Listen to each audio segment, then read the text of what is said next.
अस्सलाम वालेकुम, मैं हूं अदील इम्तियाज़ और आप देख रहे हैं तख्ती ऑनलाइन। हमारी कायनात तगय्युर का शिकार है। कुदरत हर लम्हा बदलती रहती है। आप कुदरत में कभी भी कोई साकित चीज़ नहीं देखेंगे। मसलन एक पौधे को ही ले लीजिए। बीज ज़मीन पर डाला जाता है और फिर पौधा ज़मीन से बाहर निकलता है। उसकी शाखें बनती हैं, पत्ते लगते हैं, फूल लगते हैं और फिर एक वक्त आता है कि वो फूल मुरझाने लगते हैं।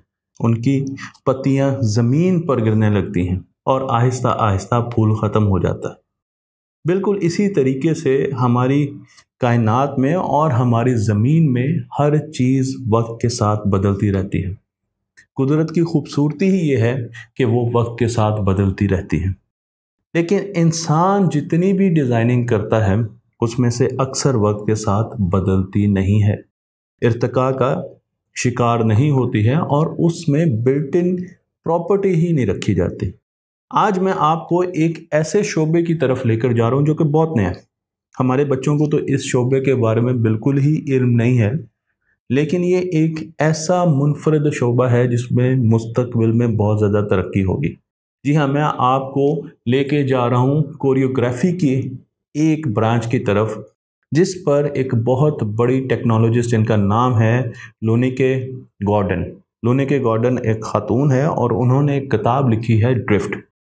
ये किताब पढ़ने से ताल्लुक़ रखती है और इस किताब में उन्होंने अपने एक्सपेरिमेंटल डेकोरेटिव जितने भी उन्होंने एक्सपेरिमेंट्स किए थे उनको लिखा है। मैं आपको उनके एक्सपेरिमेंट्स दिखाऊंगा और आप भी दंग रह जाएंगे उनके एक्सपेरिमेंट्स देखकर, क्योंकि वो एक एक्सपेरिमेंटल आर्टिस्ट हैं।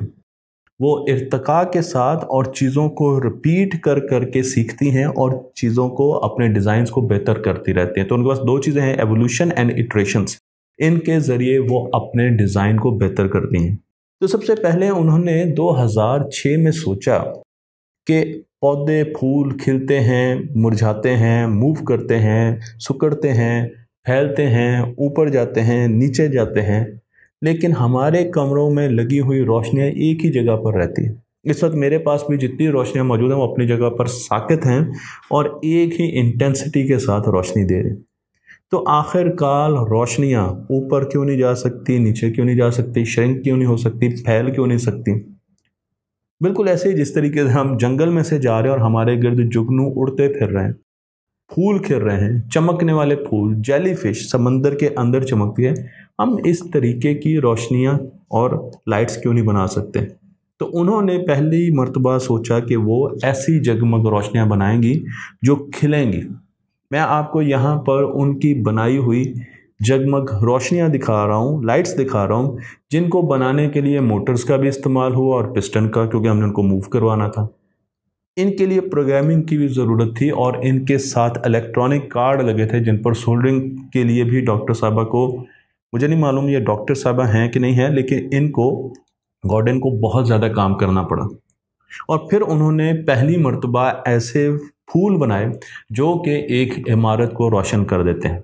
बहुत ही ज़्यादा हिट प्रोग्राम हुआ उनका, लोगों ने बहुत ज़्यादा पसंद किया। मैंने आपको यहाँ पर तस्वीर भी दिखाई हैं, वीडियोस भी दिखाई हैं। इस प्रोजेक्ट का नाम था प्रोजेक्ट शाई लाइट्स और इसके अंदर उन्होंने बहुत सी चीज़ें की, लेकिन अब उनको अंदाज़ा हुआ कि अभी उन्हें और भी बहुत चीज़ें लर्न करने की ज़रूरत है, नई स्किल्स सीखने की ज़रूरत है, क्योंकि उन्हें कंट्रोल बोर्ड बनाने थे, उन्हें प्रोग्रामिंग सॉफ्टवेयर्स बनाने थे, क्योंकि हिट हो गया था, अब उन पर ज़्यादा जिम्मेदारी आई थी।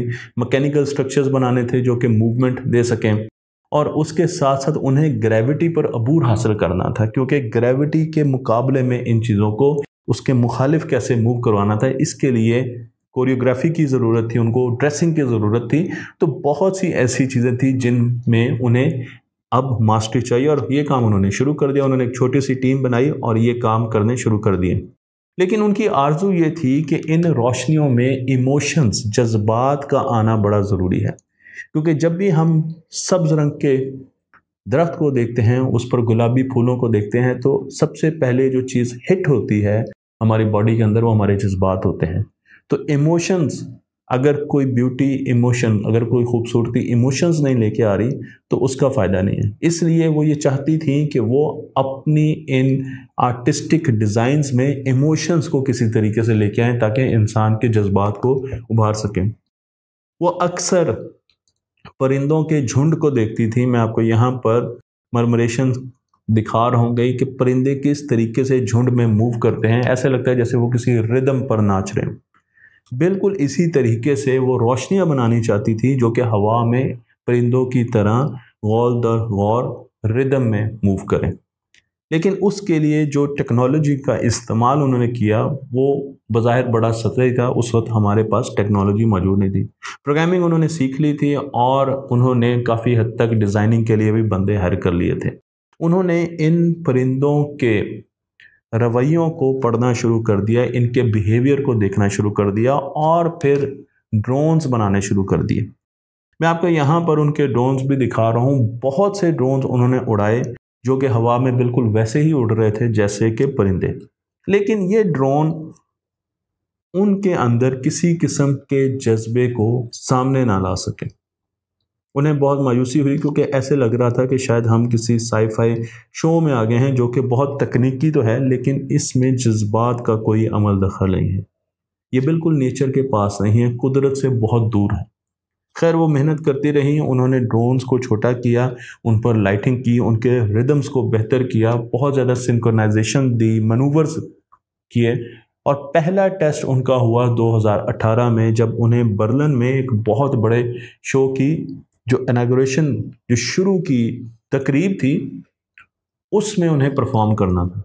मैं आपको यहाँ पर वो वीडियोस भी दिखा रहा हूँ जिसमें उनके रोबोट्स ने परफॉर्म किया और रात की तारीकी में इतनी ज़्यादा रोशनियाँ हम आहंगी के साथ मुख्तलिफ शक्लें बनाना शुरू कर चुकी थी। लोगों ने रोना शुरू कर दिया, ये खुद भी रो पड़ी क्योंकि इससे पहले इस किस्म का करतब लोगों को किसी ने दिखाया नहीं था। लेकिन अब आते हैं इनके उस कारनामे की तरफ जिसे मैं भी एक्सप्लेन करने में नाकाम हूँ।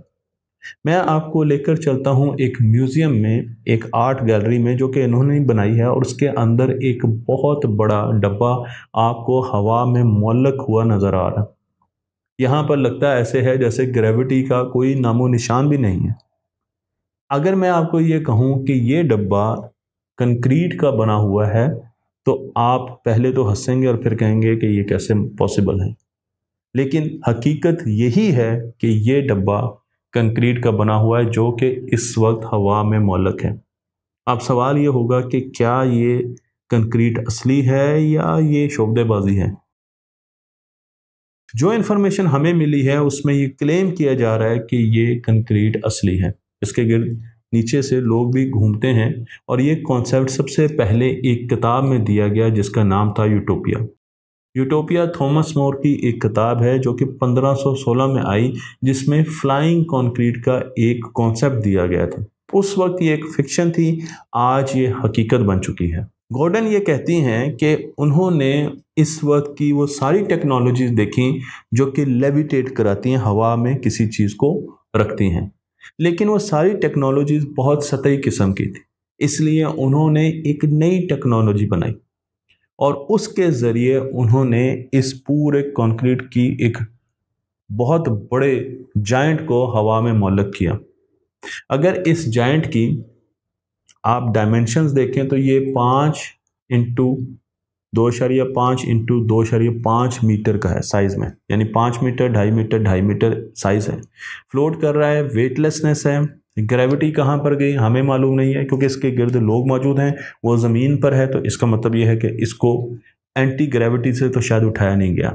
लेकिन फिर क्या मैग्नेट यूज़ किए गए, लेविटेट कैसे करवाया गया, ये वो बहुत से सवाल हैं इंजीनियरिंग के जो हमें मालूम नहीं हैं। लेकिन इनके वेबसाइट पर मैंने जितना भी पढ़ा है और जितना भी देखा है उसमें इन्होंने ये कहा है कि हमने इंजीनियरिंग का यूज़ किया है और इसमें किसी किस्म की शोबदेबाजी नहीं है। आप अगर इनके चैनल को विज़िट भी करना चाहते हैं तो इनका चैनल है स्टूडियो ड्रिफ्ट, ज़रूर जाइए देखिए क्योंकि हमारे बच्चों के लिए भी ये मुस्तकबिल का एक चैनल है।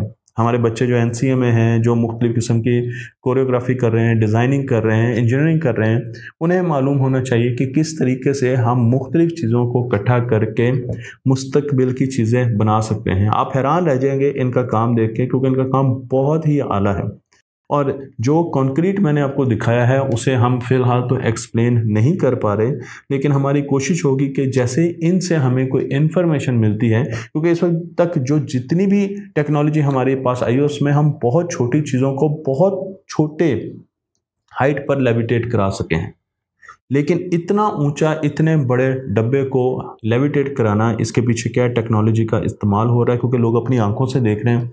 ऐसा भी नहीं है कि ये 3D है या ये ऑगमेंटेड रियलिटी है कि लोगों ने ऑकुलस लगाई हुई हैं, लोगों ने ऐनकें लगाई हुई हैं, लोग अपनी नज़रों से देख रहे हैं। इसलिए मुझे इसके बारे में ज़्यादा इन्फॉर्मेशन नहीं मिली, लेकिन ये एक मौमा है। मुझे उम्मीद है कि ये वीडियो आपको पसंद आई होगी। तख्ती ऑनलाइन को लाइक कीजिए, शेयर कीजिए और इस इल्म को दूसरों तक पहुँचाते रहिए।